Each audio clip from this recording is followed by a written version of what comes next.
understanding where facial features sit, resting facial features, is where you want to learn first, because you want to learn in a static environment. Meaning, if I go look them up on LinkedIn, social media, and I find a picture of someone, how can I understand? How do they think? How do they take in and process information? How personal should I get? All these things are on everybody's face. You can look at someone's face, and literally we talk about faces all the time. We say things like, take one on the chin, keep a stiff upper lip, I'm all ears, keep your nose to the grindstone, you name it.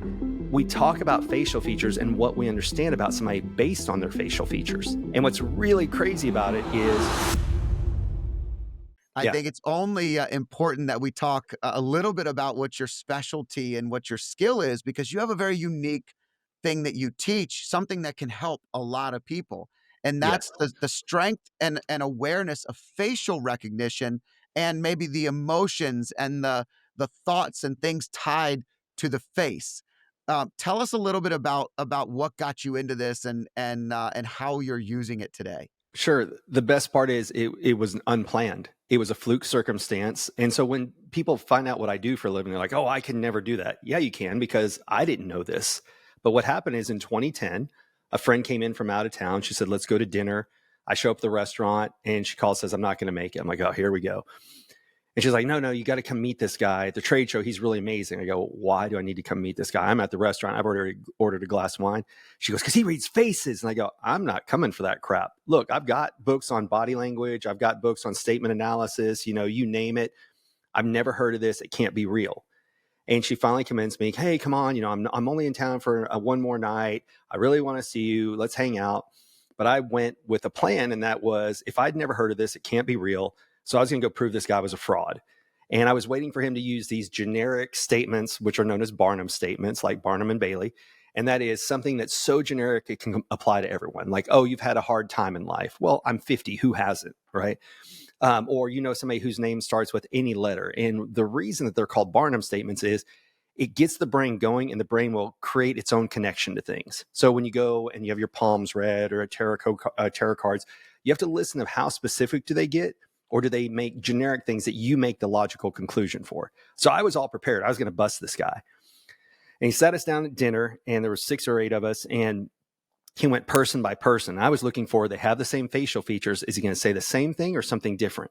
Or vice versa, is he going to say the same thing with different facial features? I'm like, I'm going to catch this guy. And I couldn't catch him. And then when he got to me, I was like, this guy's been digging through my trash. It was unnerving of how much he could tell me about me solely based on facial features. And that's what's really crazy is there's 43 muscles in the face. The mind creates movement, movement creates muscle. But this study has been around since the Greeks. Aristotle wrote the very first book on it. And it's understanding where facial features sit, resting facial features, is where you want to learn first, because you want to learn in a non-static environment, in a static environment.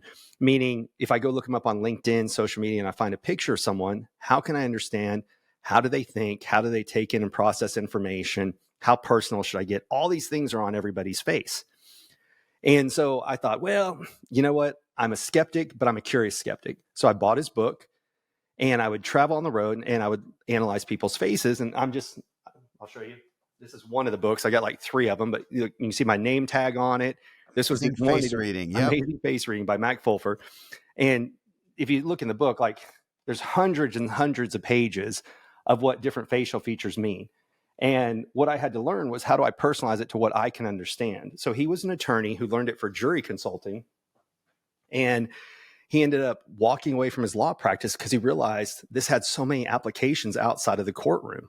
And he started teaching it all around the world. So fluke circumstance introduced me to the world's expert on decoding facial features. And I went to go destroy the guy, and instead he won me over. But I'd take that very book and I'd lay it out when I'd go to places, and people go, hey, what's the book about? I go, well, I took this class. I kind of think this guy's full of crap. Can I ask you questions? And the reason I said it that way is I wanted to give people full permission to tell me what was wrong. And while it wasn't 100%, it was in the high 90s.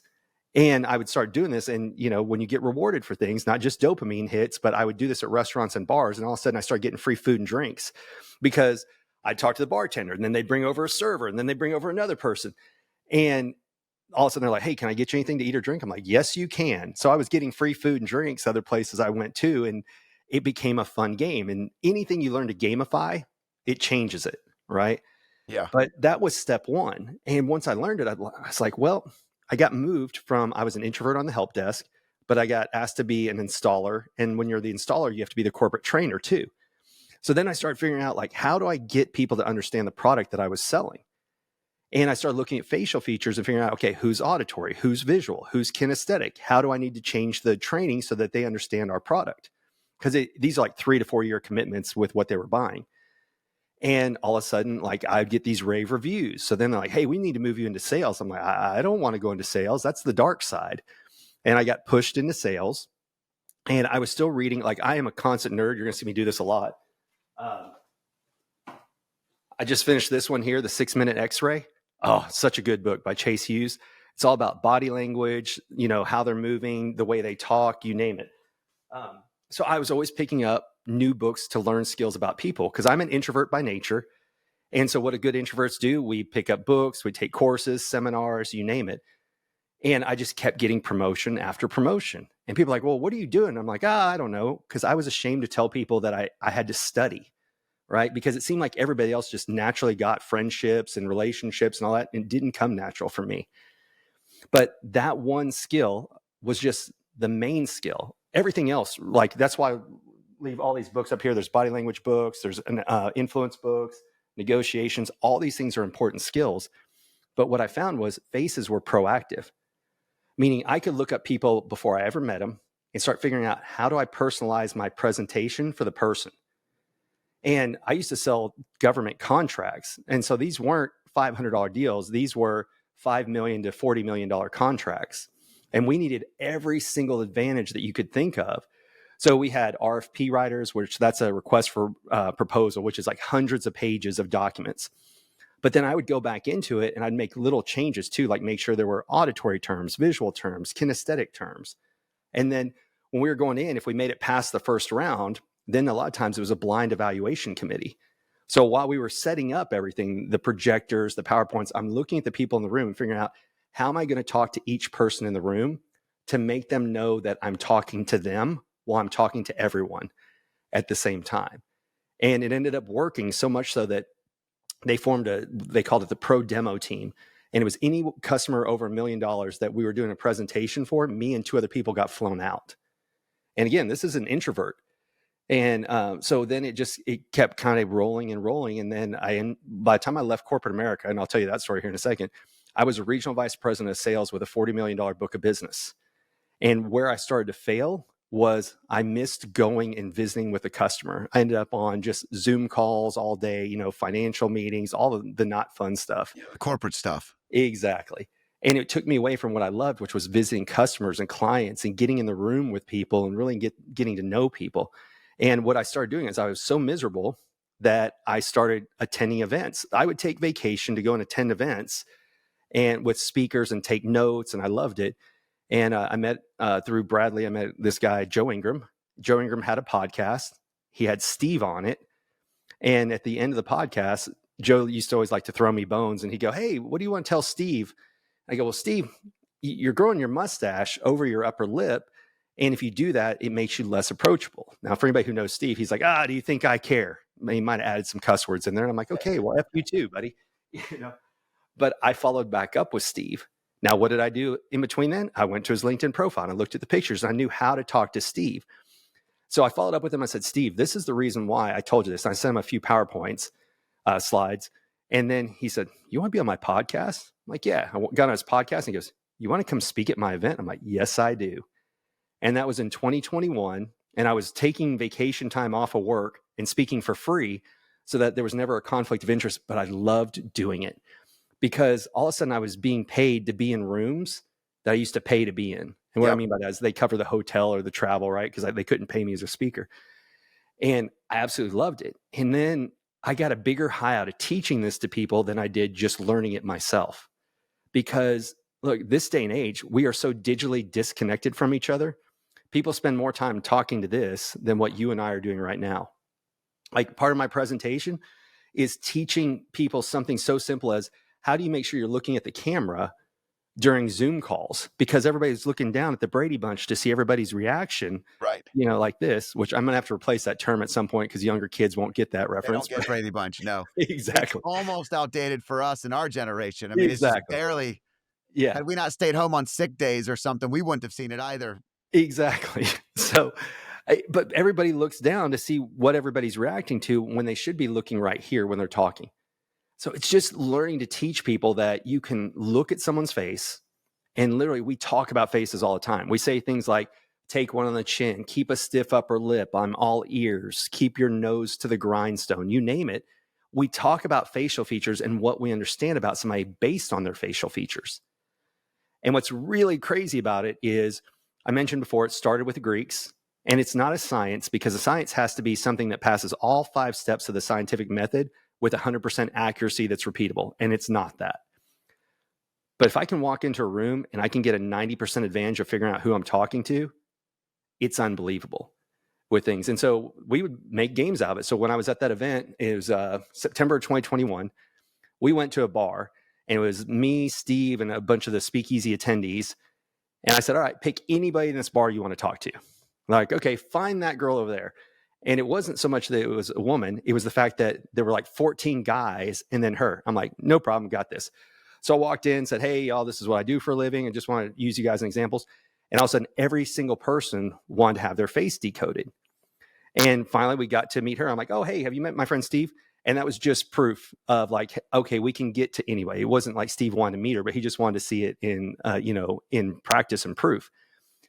The saddest thing about it is people see it as a parlor trick when it is so much more than that. So I used it in sales to make sure that, do I understand the customer? Am I speaking their language? I just was out in California. I spoke at a dealership, and we had someone from every single department that is customer facing. Parts. There's always companies think, hey, we've got a budget for the sales team to be trained. But you need to be training every single level of your company or corporation that talks with people.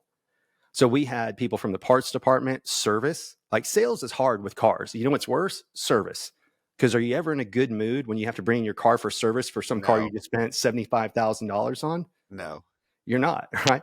So that was the smartest thing this dealership did, is they said, okay, it's not just sales teams, but it's every division of the company that is facing a customer we need to have in this room. And so we left, and their numbers are up across the board now because they learned a new skill. It's not the skill, it's just a skill. So like, you're going to notice a lot of my stuff is, I got a little Batman up here. My background's like the Batcave, because what I loved about Batman was he was a quote unquote superhero, but it was all the tools in his tool belt that really helped him. And that's what this was. If I can look at people and figure out, how do I learn to speak your language? It's a sign of respect. It's not manipulation. Yeah, as you were talking and as I was researching for this, learning about you a little bit, it's funny how much I use this. Now, I have no formal teaching whatsoever, but when I'm on a Zoom, and especially leading a Zoom, I see when people separate, when people look down, when people Mm-hmm. are disinterested, and I try to bring them back into the conversation. I utilize just the awareness, but not always the facial features to the level that you were talking about. I don't know. Maybe I know more than I think I know. I don't have any idea, but I would love to look at the book Yeah. and see and kind of understand it. But just the eyebrows, watching someone's eyebrows, or Yes. seeing their interest of the eyes, zeroing in on you versus zeroing out, or little things like that stand out are significantly differentiators in a conversation. So I told you I was going to do this. So in this book here, The Like Switch, they teach 3-letter agencies. Like, this guy was a FBI behavioral analysis unit, so it's called The Like Switch. And they taught that when people walk into a room, you got to make sure and raise your eyebrows up, tilt your head, and smile. And the reason for that is, every time a stranger enters the room, genetically, as a survival trait, we immediately look at their eyebrows to see, are they raised like, hey, how you doing? Or are they like this, scanning the room, and then they're a threat? And after we go here, then we looked in their hands, see, is there anything that can hurt me or kill me? And so it's funny, you're a natural at it, but the funny thing is, everybody is, because what did we have in school? We had required reading. Well, the whole reason after, I missed this part. This used to be taught in college universities until Henry VIII had it removed. He said, I don't like the idea that beggars and vagabonds can use this against their fellow man, and he had it yanked out. Until then, this was taught in university. But when it was taken out of university, authors had to learn how to describe characters in their books, and artists had to know how to draw characters. So they took courses in what's known as physiognomy. And that's why you say, like, I kind of know this. We've been trained our entire life, and we talk about faces nonstop. And so we'll say things like, with their downturned nose or their chiseled chin, or we talk about faces all the time. So after today, you will never not hear people talk about faces. But it's if you stop and pause and pay attention to what the statement is about the facial feature, it matters. And then if you're really astute, like it sounds like you are, then you're paying attention to micro expressions and body language at the same time. And so are you an introvert by nature? No, I'm the opposite. You're the extrovert. Okay. I'm an extrovert, and for me, it's about storytelling. So Yes. if you're telling a story and you know that you're losing it, Mhm. and again, having the ability to go big and bold with stories or be a bit ADHD, so sometimes my stories can wind, Oh but yeah. I always Same. bring you back. So Hmm. I can land the plane based on the facial expressions that I'm acknowledging in the room, or I just try to read and feel and be present, because to me, authenticity is the most important thing. I'm not Hmm. trying to, I'm trying to build a relationship with someone. And so I'm trying to have someone build a relationship with me. So Yes. anytime that we are in an environment where it's a sales environment or there's some kind of deal that's being negotiated, I do a lot in M&A Yeah. and with mergers and acquisitions. And, you know, if someone comes in expecting a transaction, I'm the worst guy for it, because I Yeah. don't wanna deal with the transaction, because that's only gonna be take, take, take, take, take, and no Hmm. authenticity. It's a representation of who you are. But in a relationship, you're building, a long-term relationship. How can we serve you? How can we serve your clients? How can we build something together, better Hmm. together, you know? So I wanna come in very open energy, very understanding. I always start with the personal side of everything we're doing, Right. not the business side, because that's the most important part. And Hmm. that allows their face to light up. It allows them, you can see when someone has something that really matters to them. And if Yes. nothing else, you can work with that and build off of that. And I don't find that to be manipulative. I find it to be relationship building. 100%. The best analogy I give for that, because people will say this, oh, this is manipulation. And I'll go, when you go to another country, do you try to learn to speak their language? And they're like, what? I said, well, let me tell you, I used to be the obnoxious traveler that when I was younger and I went to another country, I thought they should speak English. And if they don't, well, I'll speak English louder. Like that somehow is going to make a difference. And what you find is that pushes people away. And a lot of people are accidental narcissists in that, we're taught the golden rule, and that is treat people the way you want to be treated. But that's why that was replaced by the platinum rule, which is treat people the way they want to be treated. And that's what it's really about, is figuring out what makes people tick. How can I make sure that they learn to understand my message? So I'm responsible not just for the sending, but for the receiving. And when you do that, it's a sign of respect. It's not manipulation.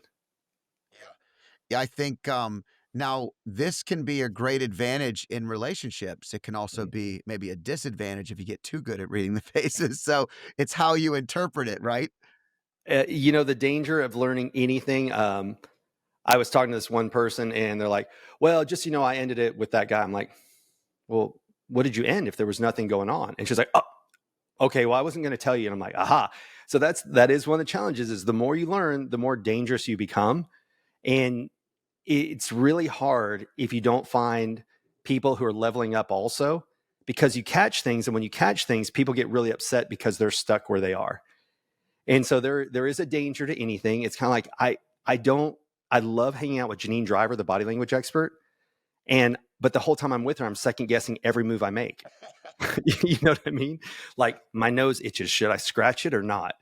Yeah. It's that level. So that's why I named the company Subtle Skills, is I didn't tell anybody what I was learning for the longest time, because I wanted people to still be having a natural conversation with me. But it is dangerous when you learn all these different skills, that you start paying attention to people's language, then you pay attention to their face, then you pay attention to how they respond to things. Do they lean away? Do they lean forward? It all is what completes the entire interaction with people. But there can be a point that you have to learn to turn it off and just enjoy the conversation.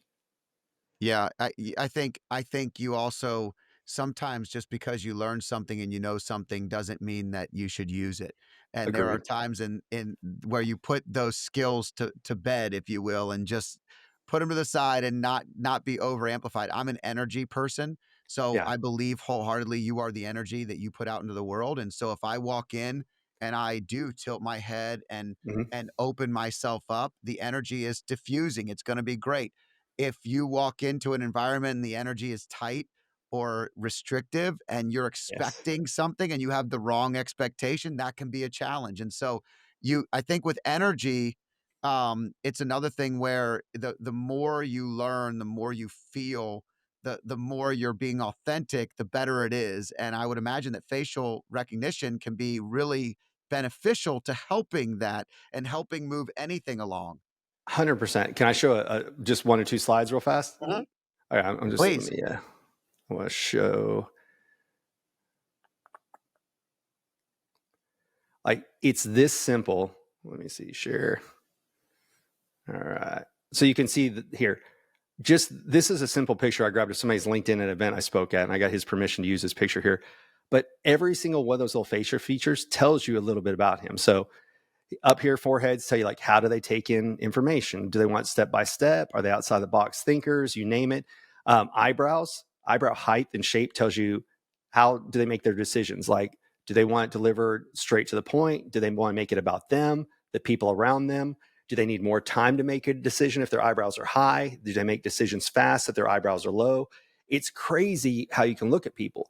And like right here with getting personal, is it's when we look at somebody's upper lip, we say the phrase, keep a stiff upper lip when we want somebody to be stoic. Well, the reason behind that saying is if you meet somebody who has a very thin upper lip, they are more reserved. Like they hold a lot of information in until they feel like you've earned the right to get to know them.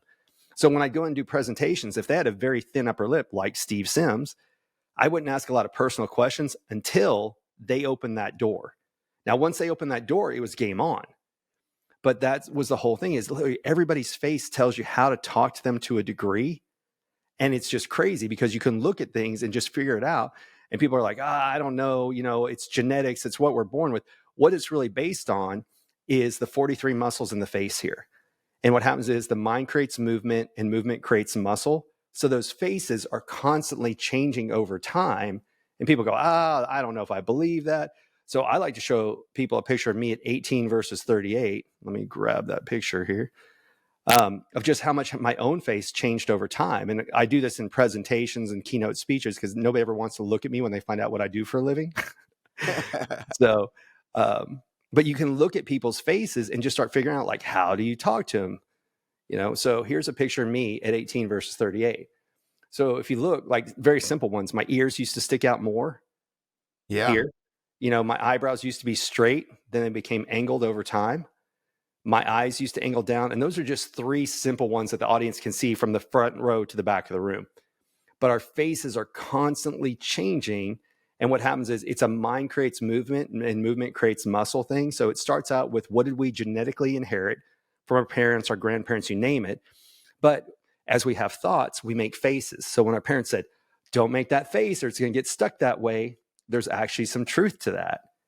And it's just as we make those faces, just like every other muscle in the body, the more a muscle is used, the more it expands. The less it's used, the more it withers. And so we all know somebody like the Johnny Bravo looking guy here in yellow. And so for those who are just listening, it's a guy with a big, huge upper body and little tiny legs. Yeah, the never That's hit not, leg day. yeah, exactly. It's not genetics. It's what muscles he chose to move. And he never did leg day, exactly like you said. So that's what's funny is people think, well, it's just my genetic code. There are absolutely things that are written into our genetic code, and we are what we inherit. But the minute we're born till the minute we're gone, the outside world influences us to a degree. So you can take identical twins, same household, same genetic code, raised in the same environment, but they had different life experiences, and they'll have subtle little differences in their faces at the same time. It's crazy. Yeah. I would So imagine that, with the facial recognition and the AI revolution, that there's going to be a significant movement. I can already talk to ChatGPT and it gets the voice inflection. It can kind of Correct. hear where you're excited. Oh, Scott, I can hear that you're excited about this. Let me tell you what we could do if we're trying to build this, because I'm always trying to build something new with Right. AI. But it would be even more valuable if now it's a Zoom conversation and we're talking to an AI bot and they're actually reading our faces to see, where we're disappointed or frustrated or where they're hitting a wall and collecting that data to better serve us. I don't know the name of the software, but somebody was telling me that there is a Zoom type software that it's like an add-on, right? Just like you can have I forget when you're in your browser what they're called. It's called Read AI, I think, and I just It, saw it the other day because it it, it does something similar. Is that it might be the one, maybe it's not it it. maybe so where it picks up the sentiment that's being used, like are they angry, are they upset, what facial feature, and it tells you like you're losing the deal or you're doing good. Yeah, you might have, did you talk too long? Did you like, Yes. it gives you reads on the Hmm. room. Yes. And yes, I literally this week just downloaded it. Someone sent me a meeting in it, and Yeah. I downloaded it, and I went back and was re I decided to upload several of the conversations into the chat, Yeah. into my chat, GPT breakdown of what I'm using this group for, and Yep. so I was uploading that, and so the data was so great that it was unreal how I could leverage and utilize that to build what I was trying to build. I don't think we're that far off from if anybody's ever seen Minority Report, where it's going to recognize you and know based on your face, this is what your preferred history is and everything. I mean, look, with meta glasses that are out there and everything else, it's scary where we're going to be very soon. That's why people skills like you and I having this conversation is the utmost importance. If people aren't investing in emotional intelligence, soft skills, body language, statement analysis, you're going to be replaced by AI. There's a study that up to by 2030, up to 30% of the jobs will be replaced by AI and automation. That's up to 800 million jobs will be gone in a heartbeat. And I don't know, and this is where I kind of get off into the weeds with stuff. There was a study done by intelligent.com in December 2023, and they asked 800 employers, what's the hardest part about hiring kids out of college and high school? 53% couldn't make eye contact for a job interview. 21% turned off their camera for a virtual interview. It's the worst. And yeah, and it's not their fault. Like they were raised with this device, right? My daughter is 8, she has a tablet. And the problem with this device is it gave the illusion of perfection. I can take the perfect selfie over and over again. It's not like when we grew up, I took a picture, we sent off to Eckerd's or Fox Photo, got it back in 2 weeks. It looked like crap. It had red eyes. So even my daughter will be like, I don't like that picture, delete it. When they're sending text messages and emails, what can you do? I can take the time to craft the perfect message. Now I can put it in Chat GPT and put it back in here. And then we give them real life situations and they go into paralysis mode. So they say that the current, let's just say 19-year-old, is their fear of having a live conversation that can't be rehearsed and can't be perfected is as scary as being on stage in front of 1,000 people, because that's not what they've grown up with. They've grown up with the ability to perfect things versus you and I grew up. I had to walk to the store. I had to ask for what I wanted. I had to talk to humans to get everything I needed in life. The phone rang. You just picked it up and said hello. Didn't know who it was. Couldn't decide, do I want to answer it or not? Now they can get on. You can order dates, dinner, Amazon, whatever you want, and never have to talk to another person. Yeah, And yet that yeah, social interaction is so lost. I mean, we had to ask our friends to come out and play from the time we were 5 years old. I mean, we would yes, go to our neighbor's house and say, "Can Michael come out and play today?" And you would get them at different moods. I saw a comedian talk about this the other day. He was like, "You could shape the whole way that you responded based on how they answered the door." And then if you said, "Why can't he come out?" And your friend would be in the back going, "Why did he ask that question? No, I'm yeah. definitely never coming out." There were so many things you were paying attention to when we were growing up. Yes. And they just don't have that. And look, my daughter has a tablet. I'm not anti technology. Matter of fact, the cool thing about it is she was over here the other day and she was playing with a game with her cousin that lives in another state, versus we So got cool. on our bikes and we pedaled to somebody's house to go play the Atari together in a room. They're just doing that geographically apart, Yeah. but even we were talking about this. I was talking with somebody earlier today, like, it's strange to me that kids are so comfortable with scooters and not so much with bikes, because for me, a bike was freedom, right? Like the minute I had training wheels off a bike and I could go somewhere, I was no longer geographically tied to a few houses away. Now I did it like in junior high, skateboards became the thing, right? Back then. But before that, a bicycle equated to freedom. Everywhere I went was on the bicycle. And kids now don't want to bicycle. They want to scooter, and it's fine, but it just means you get less territory. It's But we work. also, It's grew up also where, work to some extent. Remember, yes. it's that when things are easy, I dropped my son off about 2 miles, 1.5 miles off today, this morning, and I said, you could really just ride the bike up here. I mean, it's Mhm. one road, sidewalks everywhere, great bike path. Like, why don't you just take the bike and you're not relying on me? Go when you wanna go, have the Uh-huh. freedom. Like, he's a month from driving, so he's like, "Nah, I'm good. Just drop me off, Dad. It's super hot out there. I don't need to ride. I'm already gonna be working out enough." So, Yeah. but it's so funny to me because to your point, I wanted that freedom. Yes. I looked for freedom. They actually see freedom in the technology. We saw Yes. freedom in truly escaping our environment. Yes. In order to expand our geography, we had to leave where we were. This takes them anywhere in the world. Right. By the way, congratulations that your son even wants to get his license, because that same study, they said 19% of parents brought their kids to interviews because kids don't even want to get a driver's license this day and age. They're like, I'll just take Uber, or just mom or dad will drop me off. Yeah, I mean, I look, it is intriguing if you drive a lot, and I drive a lot, it is intriguing that Tesla has the ability to now drive you and Yes. these autonomous vehicles. I am certain I like to drive, but man, when you're on the road all the time, sometimes I'm like, man, if I could just hit a button and it could take me where I want to go, that is so Uh-huh. awesome. Well, because you could work, you could go to Yeah, sleep, you get you you name get it. stuff done. You get more. Yeah. I think that's probably one of the biggest problems we have with technology is we're so productive.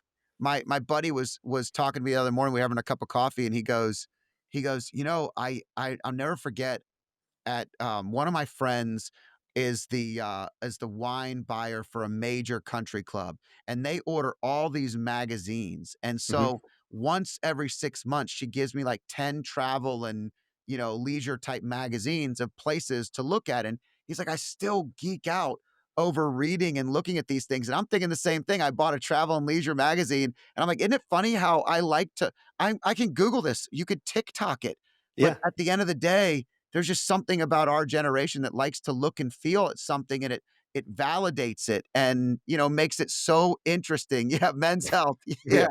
Yeah. Yeah, for those listening, he's holding up a Jalen Hurts cover Men's Health magazine, which just feels good to hold in your hand. Yes. And part of that is kinesthetic people. So we talked earlier, like some people are auditory, some people are visual. So why do you do the podcast in both where people can see it or people can listen? Because you get two audiences when you're there. And then the third type of way that people learn is kinesthetic. They're hands-on learners. They want to touch and hold something. So when you go to a trade show and you have the little squeezy balls, they're walking over, they're grabbing the squeezy balls. My daughter's pretty kinesthetic in that she loves to be doing stuff with her hands. So she plays with the kinetic sand, she plays with slime. That's the way she does. And then after that, she's auditory. Then third, she's visual. So she will play a video game while listening to music while doing something else. It's kind of funny to just see how people learn and how people do things. And that's where you learn to gamify it, is you want to learn to be like, how do I speak Scott's language? And we can talk about you here in a second, but I do want to show you something I just ran across while we were talking. Let me show you. Share. So here's a picture of Steve Sims. So when I met him on that first podcast, what he had was this little, let me see if I can move it to here. This little area right here, Flatter upper his, lip. yeah, but he used to grow that over where you couldn't see that. And so that's when I told him the first time I met him, like, Steve, you need to trim this so that we can see that upper lip. And he's like, why? I'm like, because if not, you're seen as less approachable. But every single thing about these are how I got to know Steve. So for anybody who knows him, he had this big goatee they always had. Well, goatees are chin extenders, telling people like, I can handle a lot of adversity. Ah. That's exactly what Steve was. But Steve also had high ears and low eyebrows. So what that tells you about people is those are people who can process information very quick. And so to your point, the reason that Steve wanted people to only throw one thing at him is he wanted to solve, solve, solve. So when you got to know all these things, you got to know rounded forehead is outside the box thinkers. So you can't tell Steve exactly what he has to do. You just give him guardrails. He had high ears and low brows, so he understands things very fast. He's probably going to interrupt you. It's not to be rude. It's he got it. He wants to Yep. get you there. The processing thing Yes. as I He had, interrupt you. Sorry. oh yeah, no, you're great. He had recessed eyes. And so for anybody who really knows Steve, he was a big introvert. You would never know it from him being on stage, but he would get off stage and either beeline for the bar or for somewhere else, to get away from people. And that's the hardest thing as a speaker is when people see you, then they want to come up and talk to you. And I had to play like his bouncer, his bodyguard at several events because people would rush him afterwards. And I'd just say, oh, hey, Steve, don't we need to go this area? And he'd be like, thank you for saving me. Because people think when you're on stage that you're automatically an extrovert. Like I'm an ambivert. I start off slow like an introvert. And then once I'm there, I'm like, oh yeah, let's go. Like I get off stage and people are like, will you tell me what my face is? I'm like, absolutely. And I love doing it. But when Steve gets off stage, don't talk to Steve. Like he's got to decompress. And before he would go on stage, he'd have his ear pods in and he'd listen to Pearl Jam for 20 minutes before he went on stage because he couldn't talk to people. He had to get in that zone to go do that performance. And we talked earlier about Genius Network. Joe is the same way. Joe Polish is an introvert, but you never know it because we see people on stage and assume that they're all outgoing. Yeah. So when you prepared for this, what were Mhm. some of the things that stood out as you pulled up my social media or my facial connectivity? So several things. When you raise your eyebrows up, and so for people, go ahead and raise your eyebrows up. So you have those deep lines across here, which is deep, intense study. So I know that you know your shit in a variety of things. So when I see somebody that's got the really deep Einstein lines, like you just had that go from left to the right, those are people who are not bullet points people. You have to give them basics and then give them more advanced stuff also. Because when you dive in, you love to dive in and know the information. You have more rounded eyebrows. So those rounded eyebrows, think about the people around them first and themselves second. So if you're trying to sell somebody and you're trying to, once you get this, you don't make it about the person with rounded eyebrows. You make it about the people they care about or take care of. So their friends, their family, their coworkers, depending on what you're talking about. You also have that high ears and low brows. So you understand things fast too. That's why we're having the ADD conversation that goes a little bit everywhere. Then strong jaw right here. So that is once you make up your mind, you like latch in, and then it's hard to get you to unlatch that. So I have to come with a lot of detail, especially since you have those Einstein lines across your forehead to get you to change that. This bump in your nose right here is called the feisty bump. That is nice guy until we back you into a corner, then it's not good. Right. That that's a great assessment right there. Yeah. Yeah. That's And, actually and that bump came from a good fun story that maybe I'll share another day. all right, there you go. And then you, like me and Steve, had rounded forehead. So if you turn to the side, then people can see you have a rounded forehead. Rounded forehead people are outside the box thinkers. You give them guardrails instead of SOPs. So standard operating procedure checklists are great for some people, not for rounded forehead people. And people don't get it because like, oh, no, that's the way you're born. No, again, those muscles in our face change over time. So I actually used to have a smaller chin and I couldn't handle criticism very well. Well, that's why we say take one on the chin is the size of someone's chin tells you how do they handle criticism and adversity. If you're dealing with an employee or a loved one that's got a small chin and you get right to the pain point, they hear it like screaming. So you have to say something positive, then work your way to the negative, and then talk about how once that's addressed, things will be positive again. So learning all these things is again, it's just learning. I know what I want to say, but how do I make it that you understand what I'm trying to say? And so Steve would always say in his book, like, you're responsible for both sides of the conversation. And he would say, was it be impossible to misunderstand? Part of that is changing your language from your default way of speaking to making sure it's heard by the receiving party. That's great. Well, that's super cool, and thanks for taking the time to evaluate that. Somehow, I knew you had done the research ahead of time Oh yeah. and would have it prepared. And I think it's cool for listeners to hear how. And I would say that everything you said is very true about my personality and kind of how I present myself. And I would also say I'll have to go back and look at an old picture because I would imagine that my face has also changed like yours over the Hmm. years. Yeah. And Send me so send me it's very one. normal.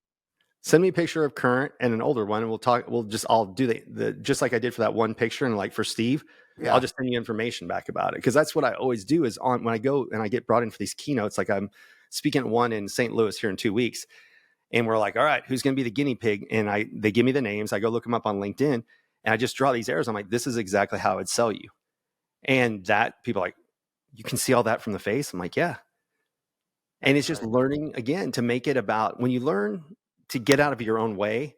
So I say when you learn to focus on the other person, learn to get out of the prison of your own mind and into the present moment. People can tell when you're having a conversation with them versus when you're just trying to sell them because you got commission breath or anything else. Yeah, it's so true. That's that authenticity that I love. And I think this is a skill, subtle skill, if you will, that we could use in life to really make our relationships better, to make our business relationships better, and to Mhm. thrive in the world that we're living in. Brian, this has been a phenomenal conversation. Yeah. And I love that we got to honor Steve Sims on this as well. Hmm. It's always tough to lose someone that that's helped your career or that you've admired and read about. And it's definitely the world was a better place with him, but it's been left behind much better because of him. So Steve was one of the first guests on my podcast. He was one of the first people to say yes to a brand new podcast. And I Hmm. understand he's been a pretty impactful and important person in your life as well. And he might even call you something different than the last name that you were given. I understand, right? Yeah, yeah. That's the whole reason people think I'm Brian Galke is because of Steve Sims. Matter of fact, yesterday was his birthday, and I'm going to post a video where one time I left because I was speaking a vest, and he recorded a video making fun of me. He's like, "I'm Brian Galke," and then he's wearing my vest and talking all times to the trash like Steve always does. So I'll uh, I'll post that on social media here soon. That's awesome. I met Steve through Genius Network, Hmm. and so we kind of knew each other through more acquaintances and being grouped up in a group or having a conversation here and there, maybe a bourbon at the bar in the corner away from everybody. Right, Um, and then our team connected us on the podcast, and we just had a phenomenal conversation and one that I won't forget. I my kids and my family know Steve from the Andrea Bocelli story that I've told like 1,000 times right. of how he set up the dinner, and Andrea Bocelli to sing at the foot of David, and it's just such a beautiful story, Yes. and it shows his level of personality and what he was able to accomplish in his life. So when your team reached out about being on your podcast, I saw he was episode number 6, and I listened to it, and I responded back immediately. I said, "If Steve's on it, I'm in." That's That was awesome. my, if it was Steve, he would say the chug test. Is as soon as I saw that you had Steve on, I was like, "All right, I'm on." And then I went and watched that episode with Steve because, like I said, he just recently passed, so it was like getting to hang out with him again. Yeah, I need to rewatch it, because I remember parts of it, Hmm. and, we did some things in the he had this presence about him, and even to the point where I remember in the interview, I was asking him some questions, and I asked him this multifaceted question, and I stopped myself, and I said, "You just told me how important it is to ask one question at a time, and Right. I went 4 or 5 deep on you right out of the" and that's my ADD, I'm sorry, I Mhm. was just excited about it. Right there with you. So, it was really I course corrected, and we just got so many great stories and so much to learn from him. His book is really a wonderful book. If you haven't had a chance to pick that up and you're listening to this right now, number one, we both can highly recommend going back and listening to the Steve Sims interview. Yep. And number two, research this guy. If you ever want more out of life, there's probably nobody better to talk to you and teach you that, even not here on Earth. Yeah. Blue fishing is the name of the book for everybody listening. It's phenomenal. I mean, it's phenomenal. I, So I re-listened to it the week after he passed away. Because like I said, it was one of those things. That's how I got to meet Steve was through a podcast. But I listened to Blue Fishing ahead of time. I'm like, I want to meet this guy. It's such a phenomenal book. yeah, it really is. It's funny how so much of life is what you ask of it. Hmm. Steve's story of being a bricklayer and then working in the club and turning the club into this entire, you know, different energy and building rapport with people on an individual basis, and then them knowing that if Steve said it was a good night to come into the club, then you came in, but if it wasn't, he would flat out tell you, and then Right. that built this rapport. And so many people search their life for passion Hmm. in their current they search for passion in something else other than what they're doing, and he was one of those people that found passion in everything that he was doing and then made it better, and it amplified other opportunities because of it, which was such a great connection to the story. Oh, 100%. And like you said, he was a bricklayer by trade. He was going to follow in his generational employment like thing where that's what his grandfather did. That's what his father did. And that's what he was doing until his grandfather asked him if he wanted to do it the rest of his life. And he's like, no, I don't. So, So yeah. sometimes we need someone to ask us that question, you know? I mean, Hmm. do you actually I was talking to someone the other day, and they were complaining about something in the current role that they're in, and I said, "Well, what else would you rather be doing?" Hmm. It was a simple question, and they hadn't thought of it, and Yeah. it froze them. Yeah. It's funny. You can hear the same thing over and over again, but when you hear it from the right person, I was on a call with Brad Lee one time and I was complaining about something. He goes, Galke, you get what you tolerate. And I was like, oh, and I know that's not his original phrase, but it just struck a chord with me. I'm like, that's right. Everything I'm complaining about, I'm in control of. I can do something to change it. But until he said that, I hadn't thought that way. I think you know how you can hear things so many different times, Brian, and like it'll just it pops a different way to that point. Hmm. I Yep. think it's not just the messenger. Sometimes it's the timing of when you hear it. I was listening to Inner Excellence yesterday, a book, and my son and I were driving up to Northern Virginia, and it was a really bad weather day and a bad driving day. So it Hmm. was going to take an extra probably hour and some change. So I said, "Why don't we listen to the beginning of a book? You pick it, and and we'll listen, and we'll do like a chapter or 2, but nothing excessive." And so we're listening to it, and all of a sudden he said something that reminded me of Ryan Holiday and Stoicism, which is the Hmm. obstacle is the way. Yep. And I've been thinking about something, and it just clicked to me, and I was like, the obstacle is the way.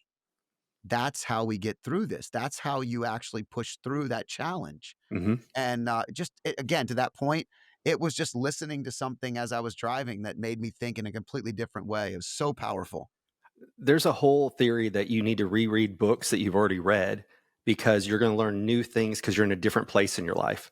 And so it's one of those, it's hard because we talked earlier, ADD. I want to get a new book and I want to learn these new things, but I have gone back and either listened to on Audible or reread a book, and it's a different book because I'm a different person when I read Yeah, one of the ones that I it. always recommend to interns is, The 15 Laws, I think, of Invaluable Growth by John Maxwell, Hmm. and, or The 15 Laws of Growth, and it was one of the first ones I started reading on personal growth Hmm. and just being a better human, altering the course of your life in a way that you control. And Yes. I remember reading chapter by chapter, and I started to read it where I would read a chapter a morning, and I broke it up, but it would allow me to think about it all day long. Hmm. And so I've recommended it to almost every intern that ever comes in. And, and it's one of those things that I just want them to realize that their growth journey, where they are today, is not where they have to be. And if they Right. want something better, then they can start to build upon it. And so I've listened to it a lot over the years, where I've pulled things from it.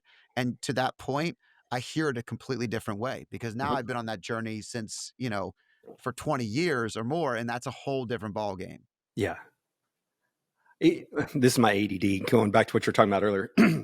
The fact that you have your son in the car listening to it also, if you've ever heard Pitbull be interviewed, like his music or not, he said what got him there was his mom used to listen to Tony Robbins tapes in the car and he was picking it up as, secondhand influence. And that's what he credits with being where he is today is because his parent was listening to something motivational instead of just the radio. Yeah, I think, look, we are we are a lot of our environment. And Hmm. if you we've learned a lot. You could see the Genius Network bag behind me, and that's where I met Steve, and I have all these networks I'm a part of. I know you do too. I've Yeah. listened to several podcasts and some of your work. And, the surrounding ourselves with the right kind of energy, the right kind of people help amplify our message, help amplify our growth. Hmm. And I think the sooner we do that with our own children, the better. And so I've heard. I've watched them do this type of stuff where Mhm. I've never been more proud of anything, any coaching, anything you've ever done. When you watch your children do something without you telling them. So my youngest son had one of their performance coaches or somebody leave, and he read my wife and I the text that he sent him, Uh-huh. and it was it might have been, it was actually not even the performance coach, that was a different one. It was actually the organizer who did all the hotels and the uniforms and all the stuff that was so important, and he wrote him this text that just said, "I just wanted to take a moment and thank you for the job you did. Before Mhm. you came, everything was in disarray, and you organized it, and you made things so much easier. Our hotels were nicer, our experience was better, and I really noticed and I'm appreciative of it." Like, it was something along Wow. those lines. It was like the 47-year-old version of me wrote it, Yeah. not a 15-year-old little boy. So, um, to that point, listening is really important, and you do probably take in a little bit more than you think. Oh, 100%. So you beat me to the punch of this. That was going to be the second thing I was going to ask you about. Is I saw the Genius Network bag, and I'm like, oh, that's even more people we have in common because I spoke at a Steve Sims event in Scottsdale, and he had Joe come over, and so Joe came and spoke at the event, and I got to meet Joe, and so it's a small world. It's a smaller world than we think it is.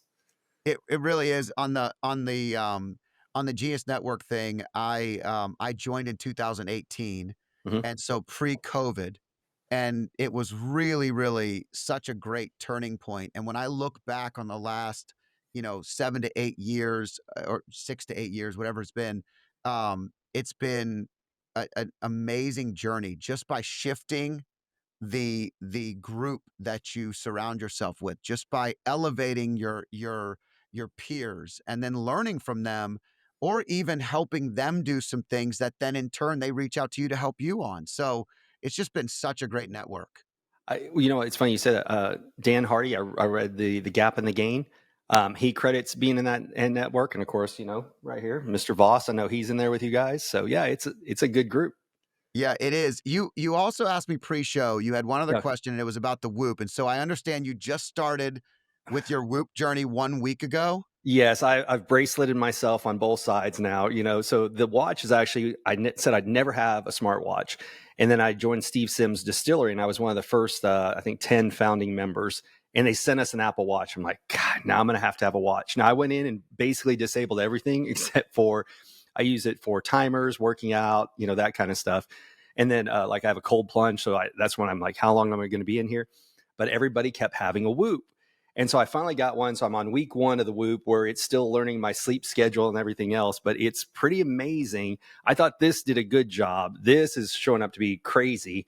Like maybe I'm doing too much, and it's what I don't understand is I felt like I slept like crap last night compared to the night before. And it said I got better sleep last night than I did the night before. The And I know I woke mental up like 2 or 3 times last night. the mental shift. So Yes.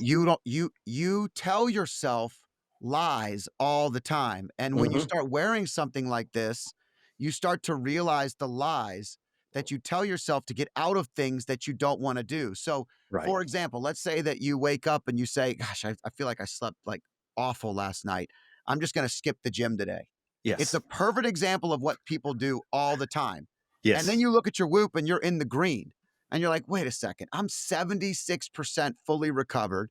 I'm Uh-huh. green. I slept great. What am I doing? I'm mentally shifting what I want to do for some negative reason. I gotta stop. So here's a couple of things I will tell you about that I've learned since wearing it from 2019. All right. Number one, the data is amazing. The more Mhm. you feed it, the better it will be. So make the most important part of this not only incessantly wearing it, Right. consistently, and not taking it off at least as little as you can. Sure. My tan line is awful, but it's worth it. But feed it the data in the diary section. That's what I So say, the journal. Yeah. the journaling is so important. Did you get sunlight first thing in the morning? Did you sleep with a cat in the room? Did you Yeah. sleep next to your partner? Like, I've learned little things. For example, it's not about just being home or not being home, because I travel a good amount. Hmm. It's when I'm sleeping next to my wife, how much better I sleep. Oh, Something as interesting. simple as that. Now, you would think that that's a value add. Some people would say it's not if their wife or husband's a snorer, but, Right. mine's not, and so I sleep so much better and more comfortable, and little things like that, but the journal is crucial. That's the first thing. The second thing is once you start to digest the data, try to live by it a little bit, but have grace for yourself. Sure. So if you like a beverage or two that of the alcoholic preference, you will find yourself not sleeping great. And there are times where you just have to accept it. That if you're out with Steve Sims and you're having an old fashioned at the bar and you maybe have Yep. two and you sleep like garbage, but you celebrated someone and you know that now they're no longer here, it it's probably worth the challenging sleep for a night, but you can't hold yourself too accountable because Right. it gets to the point where you're like, you I Paralyzed. yeah, you can get paralyzed with some of the overanalyzation, and the third thing, last thing I'll say is sleep is everything. So Hmm. take away all the other factors. If we just sleep better, everything gets better, and I think that's the number one thing I've changed since 2019 is my ability to prioritize sleep. That's one, and I've adopted in the last, well, since I've been out of corporate America, I've adopted the European model. Well, I'll take a 30-minute nap in the afternoons too. If you're familiar with a coffee nap, what you do is you slam a cup of coffee and then you do the 15 to 30-minute nap, and that's enough time for the caffeine to kick in. So you wake up wide awake, but you still get in a nap. And I love it. Absolutely love it. Just did one before the show today. There you go. Literally just did it. Yep. So, we're not only both bald, but we also practice the same things for those of you just listening to us, not Mhm. watching, the 2 bald guys on the screen here. 100%. Super, super great to have you here, and how can people find you so that they Sure. can learn more about this? That's what I wanna make sure we finish with. So what I did learn is Subtle Skills is a great name for a company, but nobody can spell subtle. So what I tell people is if you want to get the cheat sheet, go to getthecheatsheet.com and it'll take you to my website. I was amazed that was available, but it was. So yeah, just go to get the cheat sheet and then I'm going to pop up a QR code here too. Yeah, and we can put That this all in the show notes as well, so Brian, our yeah, team will connect with you and get the show we'll make sure we have all the connections, yeah. and, oh, yeah, even better for YouTube, Yeah, which is I great. put out video because this is a skill that changed my life, and I'm a product of the product who wants to see the product go on. And a little bit about my story is I was miserable in corporate America, and in 2019, I actually called my mentor. I'm like, Mac, and that's the guy who wrote the book. I'm like, Mac, I hate my job. I love what you teach. Can I teach this to other people? And his was called Amazing Facing. I said, but can I trade under my own name? He's like, absolutely. I want this skill to be there, and it's the same thing. We are more disconnected than we have ever been in our entire life from each other. And what we really need is a way to reconnect with people. I call it overcoming digital disconnect. And it's about how do we learn to talk and have conversations again? Because we don't check in with our friends, we check online and see what's going on. We're not creating relationships with people like we used to and we need to again. Yeah, well, anything that can build more connection and connectivity in the Hmm. world is extremely important. I think it's also an AI killer. So for those of Yes. you that are concerned about your careers or your jobs being lost, this is something that is a skill that will live on. I've been in the financial space for 20 something years, and they said that financial advisors were going to go away because of the dot-com day of the $9, $1 trades, whatever it got Hmm. to. And then that didn't happen. And now AI is creating portfolios and building financial plans. And this is just the beginning. But you can't take away the connectivity of sitting and empathizing and understanding someone's situation and building something around that relationship. And we get less and less of that today. And so I tell all the teams that we advise and all the people that we work with how valuable that skill can be. And what you're teaching is additive. It's Hmm. only going to enhance everything that a relationship can bring to the table. Exactly. Like I say, with the face comes grace. It's just learning to understand people and that we're all wired a little bit differently. And that's okay. There is no right or wrong facial feature. There is no right or wrong this or that. But you have to learn to think from other people's perspectives. I mean, I love one of the first things in Chris's book here is before they ever pick up the phone, they figure out what is the other person thinking? what did the hostage taker, what do they need, what do they want before they ever pick up the phone. They research and think out the conversations. Now, you don't have to be that detailed, but you have to start thinking beyond yourself. Yeah, you're referencing Chris Voss's book, Yes, sorry. and it's the what's the name of it again? It's Never split the Never difference. Split the Difference.